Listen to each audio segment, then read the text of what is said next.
Hi friends, how are you? A very good morning to all of you. So today is October 13th। चलिए देखते हैं आज क्या था। एक तो पेज वन पे था, आपने देखा होगा कि हो सकता है कोवैक्सीन को अप्रूवल मिल जाए for administrating vaccine for 2 to 18।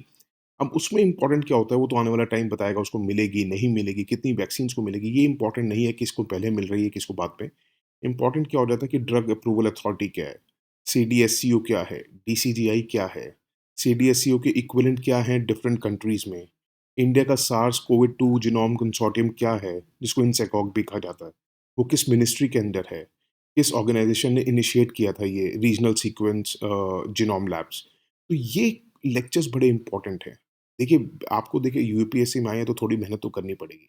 ये मत सोचिएगा बिना मेहनत के हो जाएगा। अगर आपने पुराने लेक्चर्स नहीं सुने हैं, कंसोलिडेटेड नोट्स नहीं बनाए हैं, तो please I would request you कि आप इसको जाके सुनिए और लेक्चर्स के नोट्स बनाइए। इसमें हार्डली आपका 1 से 2 मिनट ही जाएगा, ज़्यादा नहीं जाएगा। तो प्लीज़ 2 जनवरी, 14 अप्रैल, 21 अगस्त के लेक्चर्स ज़रूर सुनिए। और ये मत सोचिए कि स्टार्टिंग डे से नहीं सुनते हैं, हम दोबारा-दोबारा पीछे जाएँ। थोड़ी-सी मेहनत करनी पड़ेगी। एक बार मेहनत करने में, लेक्चर्स बनाने में, नोट्स बनाने में टाइम लगेगा। उसके बाद आपके लिए सब बहुत ईज़ी हो जाएगा। पेज 1 पे आपने देखा होगा इन्फ्लेशन के बारे में था। इम्पोर्टेंट हो जाता है इन्फ्लेशन क्या है, सीपीआई क्या है, डब्ल्यूपीआई क्या है, हेडलाइन इन्फ्लेशन क्या है, कोर इन्फ्लेशन क्या है। ये इम्पोर्टेंट है, 11 जनवरी का सुनिएगा। ज़रूर सुनेंगे, 1-2 मिनट ही लगेंगे आपके, हार्डली 3-4 मिनट लग जाएँगे आपके सारे लेक्चर सुनने में और नोट्स बनाने में। प्लीज़ सुनिएगा इसको। पेज 1 पे हमने देखा था कि रेज़ोल्यूशन की बात हो रही है कि जो पीएम ने कहा है अफ़गानिस्तान के ऊपर। रेज़ोल्यूशन 2593 क्या है? रेज़ोल्यूशन 1988 उसमें मेंशन नहीं था बट इम्पोर्टेंट है। रेज़ोल्यूशन 1267 में इम्पोर्टेंट है। India heads UN section committee का क्या सारी बातें थी, 1 सितंबर का लेक्चर। अगर आपको इन टोटल ये सारी तीनों लेक्चर सुनने में अगर आपको 10-15 मिनट लग भी जाते हैं, अगर आप सुनते हैं तो। सिर्फ़ नोट्स बनाएँगे तो हार्डली 2 से 3 मिनट लगेंगे, बट सुनिएगा और नोट्स ज़रूर बनाइएगा। उस वक़्त पेज 1 पे था कि उसने कहा है कि को जो फ्लाइट शेड्यूल्स है हम उनको अलाउ करेंगे 100% ऑपरेट करने के लिए। इम्पोर्टेंट इसमें से क्या आ जाता है कि कौन ये चीज़ें डिसाइड करता है। तो याद रखिएगा, फ्लाइट शेड्यूल्स जो हैं अप्रूव करता है DGCA, ठीक है? Directorate general of civil aviation. ये इम्पोर्टेंट है, under ministry of civil aviation है ये। उस वक़्त एक एडिटोरियल पे था पेपर, ये जो लीक्स हुए हैं पेंडोरा पेपर्स वग़ैरह, बड़ा अच्छा इम्पोर्टेंट है वो। कहते हैं कि 2008 से चलता आ रहा है ये चीज़ें, जो लीक्स हो रही हैं। जो अगर आपने ये मेंस में लिखना हो तो आप थोड़े से एग्जांपल दीजिएगा कि जैसे 2017 में पैराडाइज पेपर्स आए थे, 2016 में पनामा पेपर्स आए थे, 2014 में लक्समबर्ग लीक्स आई थी। तो अब इसमें आप ऐसे एग्जांपल दीजिएगा। इतना डिटेल में अगर आप फर्स्ट पैरा अगर आप लिख पाएँ तो ठीक है, नहीं लिखेंगे तो आप ये एग्जांपल दे सकते हैं कि ऐसी-ऐसी लीक्स आई थी इन द पास्ट। और ये कौन लेके आता है? ये international consortium of investigative journalist. ये हम इसकी डिटेल में काफ़ी बार देख चुके हैं कि आईसीआईजे के क्या है, क्या नहीं। उनका इन्होंने रिसर्च किया है, एनालाइज़ किए हैं। 12 million documents, it's not important आपको याद रहे ना रहे, रहेगा तो बहुत अच्छी बात है। और उन्होंने गुत्थी सुलझाने में, अनरेवल करने में हेल्प करी है कि ग्लोबल फाइनेंशियल आर्किटेक्चर जो हेल्प करता है ये फाइनेंशियल फ्लोज़ को, जो ये गलत हैं, इलिसिट हैं, उनको फाइनेंशियल फ्लोज़ को हेल्प करता है होने में, तो उनका फंक्शनिंग कैसे हो रही है, उसको गुत्थी सुलझाने में उन्होंने हेल्प करी है। उसके बाद आप लिखेंगे कि देखिए जो ये लार्ज एक्सटेंट है ना, जो ये जितने भी गलत फाइनेंशियल फ्लोज़ हो रहे हैं, इलिसिट हो रहे हैं, इनका कहीं न कहीं तार जुड़े हैं, लिंक्स हैं न्यूयॉर्क सिटी से और लंदन से, जो बिगेस्ट फाइनेंशियल सेंटर्स हैं इन द वर्ल्ड। और ये अलाउ करते हैं फाइनेंशियल इंस्टीट्यूशंस, जो बड़े-बड़े बैंक्स हैं, टू ऑपरेट विद ईज़, ताकि वो इलिसिट फाइनेंशियल फ्लोज़ कर सकें। ये सब बताया है आईसीआईजे ने। कहते हैं लीक डेटा शो करता है कि जो जितने भी पावरफुल लोग हैं, वो अपना जो पैसा है वो मूव करते हैं वाया टैक्स हेवन्स। अब उसके बाद आप लिखेंगे कि टैक्स हेवन्स ने एनेबल करा है रिच पीपल को, ताकि वो अपनी ट्रू ओनरशिप ऑफ एसेट्स छुपा सकें by using trust, shell companies और प्रोसेस ऑफ लेयरिंग। ठीक है? और जो फाइनेंशियल फर्म्स हैं, जो बड़े बड़े बैंक्स हैं, ये ऑफर करते हैं अपनी सर्विसेज, देते हैं ये रिच पीपल को, ताकि वो ये हेल्प कर सकें उनको by providing them shell companies. वो बना के देते हैं कि शेल कंपनीज बना देते हैं विद डायरेक्टर्स, ट्रस्ट बना देते हैं, और उनकी जो जितनी भी पैसों के मूवमेंट्स होते हैं उसको लेयरिंग से हेल्प करते हैं मूवमेंट करने में। प्रोसेस ऑफ लेयरिंग क्या है? ये प्रोसेस ऑफ लेयरिंग जो है इन्वॉल्व करता है moving funds from one shell company in one tax haven to another in another tax haven. मतलब एक कंट्री में अगर जो एक टैक्स हेवन है, पहले वहाँ पे पैसा लगाएंगे, फिर वहाँ से दूसरे टैक्स हेवन में पैसा भेज देंगे और जहाँ से पहले से भेजा है उसको लिक्विडेट कर देंगे, मतलब ख़त्म कर देंगे उस कंपनी को। इस तरह से क्या करते हैं, ये अलग अलग टैक्स हेवन से पैसा गुजारते हुए अल्टीमेट डेस्टिनेशन तक पहुँचाते हैं। तो उसमें क्या होता है, अलग अलग पहुँचाने में और पहली कंपनी को डाइल्यूट कर देते हैं, तो इसलिए अथॉरिटीज़ के लिए बड़ा डिफिकल्ट हो जाता है कि फ्लो ऑफ फंड्स को पता करना कि कहाँ से आया है, कहाँ से नहीं आया। मोस्ट ऑफ द रेट जो वर्ल्ड में है ऐसी मैनिपुलेशंस यूज़ करते हैं ताकि वो अपनी टैक्स लायबिलिटी को कम कर सकें, चाहे उनकी इनकम लीगली अर्नड हुई हो चाहे इलीगली अर्नड हुई हो, मगर अपनी टैक्स लायबिलिटी को छुपाने के लिए अपनी लीगली अर्नड मनी को भी वो लोग ये ऐसे हेवेंस के थ्रू फ्लो कराते हैं। वो कहते हैं कि अगर आपको क्या लगता है कि जो रिच हैं ये अपने जो फंड्स मूव करते हैं टू टैक्स हेवेंस सिर्फ हाई टैक्स रेट्स की वजह से? ज़रूरी नहीं है। इवन ऐसे भी लोग देखे गए हैं जो जहाँ पे टैक्स रेट्स बहुत कम हैं, तब भी वो टैक्स हेवेंस का यूज़ कर रहे हैं अपने फ्लो फंड्स को फ्लो करने के लिए। अगर हम पिछले 3 डेकेड्स की बात करें, टैक्स हेवेंस ने एनेबल किया है capital to become highly mobile. ठीक है, बहुत ईज़िली कैपिटल्स जो हैं, पैसा जो है ईज़िली मूव होने लग गया एक कंट्री से दूसरी कंट्री, सिर्फ बदौलत है टैक्स हेवेंस की। उस वजह से क्या हुआ है कि इसने इसने फोर्स कर दिया कई नेशंस को कि अपना टैक्स रेट्स कम कर दें ताकि वो भी कैपिटल इन्वेस्ट कर सकें। नहीं तो हर एक आदमी अपने कंट्री से पैसा बाहर ले जाएगा, उधर इन्वेस्ट कर देगा, तो उस कंट्री के पास कुछ बचेगा नहीं। तो उन सबको अट्रैक्ट करने के लिए लोगों कंपनी बड़ी सारी कंट्रीज़ ने अपने टैक्स रेट्स जो हैं बहुत कम कर दिए हैं। उस वजह से क्या हर कंट्री कम करते आ रही है, तो आजकल एक रेस चल गई है, एक दौड़ हो गई है, रेस टू द बॉटम, कि सबका कम, सबसे कम किसका है, सबसे कम किसका है, तो वो ताकि इन्वेस्ट कर सके या अट्रैक्ट कर सके ज़्यादा कैपिटल। उस वजह से क्या हुआ है कि जब टैक्स रेट्स कम कर दिए हैं तो गवर्नमेंट के पास उतना ही पैसा कम होगा टू प्रोवाइड पब्लिक गुड्स। उस वजह से एडवर्सली इम्पैक्ट हो रहे हैं गरीब लोग। रेवोल्यूशन सजेस्ट करती हैं कि ऐसा ज़रूरी नहीं है कि जो टैक्स हेवन्स में मूव हो रहा है पैसा, या जो लोग पैसा अपना मूव करते हैं सिर्फ और सिर्फ गवर्नमेंट के टैक्सेस से बचने के लिए कर रहे हैं, ऐसा ज़रूरी नहीं है। हम ये भी देख रहे हैं कि वो अपने क्रेडिटर्स, जो उनके कर्जदार हैं जिन्होंने उनको पैसा दे रखा है, उनसे भी बचने के लिए कर रहे हैं। वो जाके जेल में रह लेंगे, उनको फ़र्क नहीं पड़ता, मगर अपने जो फंड्स हैं वो नहीं देना चाहते वापस अपने जिनसे उन्होंने पैसा ले रखा है। इंडिया ने क्या क्या कदम लिए हैं? सुप्रीम कोर्ट ऑफ इंडिया ने एक स्पेशल इन्वेस्टिगेशन टीम बिठाई थी इन 2014। वो अभी तक ऐसा कुछ खास कर अगर काम नहीं कर पाई है। और हमारे यहाँ अगर गवर्नमेंट की बात की जाए तो गवर्नमेंट का जो ज़्यादा फोकस रहता है वो अनऑर्गेनाइज सेक्टर पर रहता है, कि वो ही ब्लैक मनी जनरेट कर रहे हैं।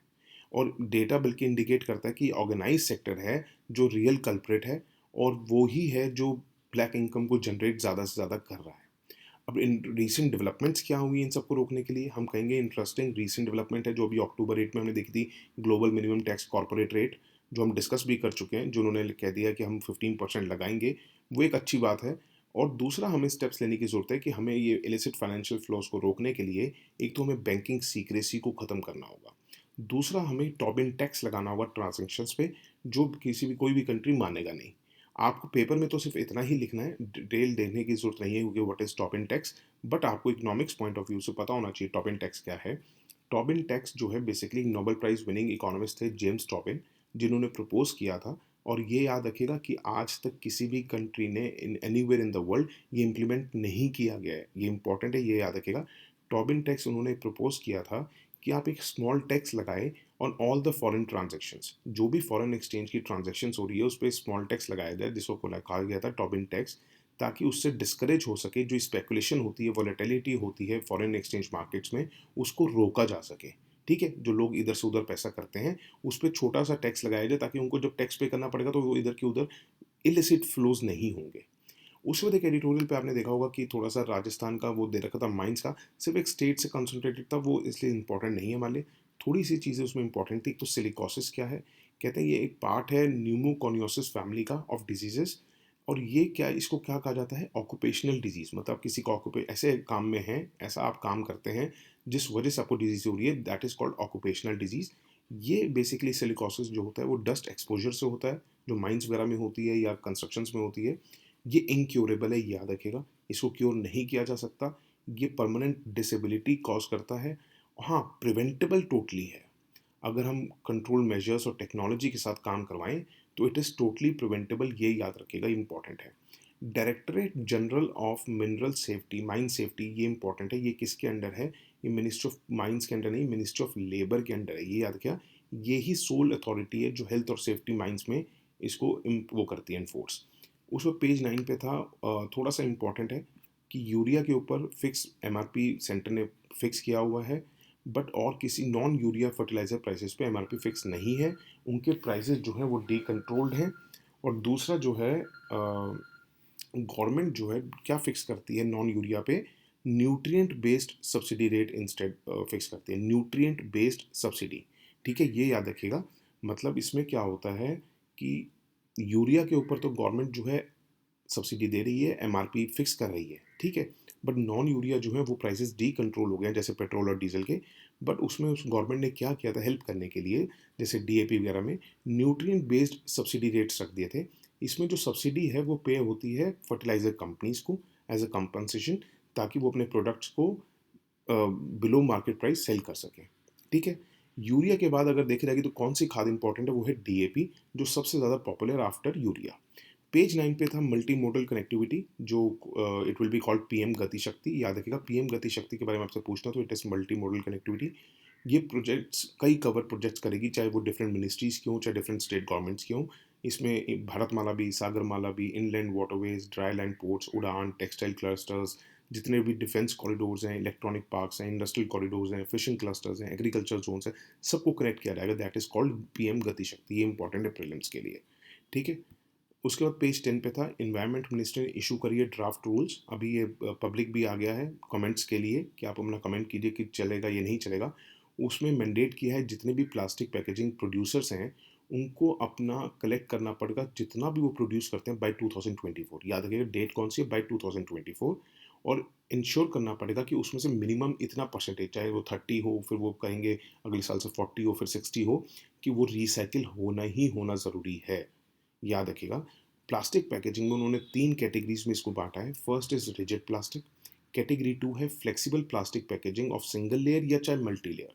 इसमें चाहे मल्टी लेयर हो यूज़, चाहे सिंगल लेयर हो, मगर वो होगा प्लास्टिक के साथ ही यूज़। ठीक है, याद रखिएगा different types of plastics use हो रहे हैं, बट है प्लास्टिक ही, चाहे वो प्लास्टिक शीट्स की बात हो या cover made of plastic sheets हो, कैरी बैग्स हो। ठीक है, तीसरा उन्होंने कैटेगरी रखी है multi layered plastic packaging. Multi layered plastic packaging में क्या होता है कि एटलीस्ट एक लेयर तो प्लास्टिक की होती है और एटलीस्ट एक लेयर उस मटेरियल की होती है जो प्लास्टिक नहीं है। ये इंपॉर्टेंट है।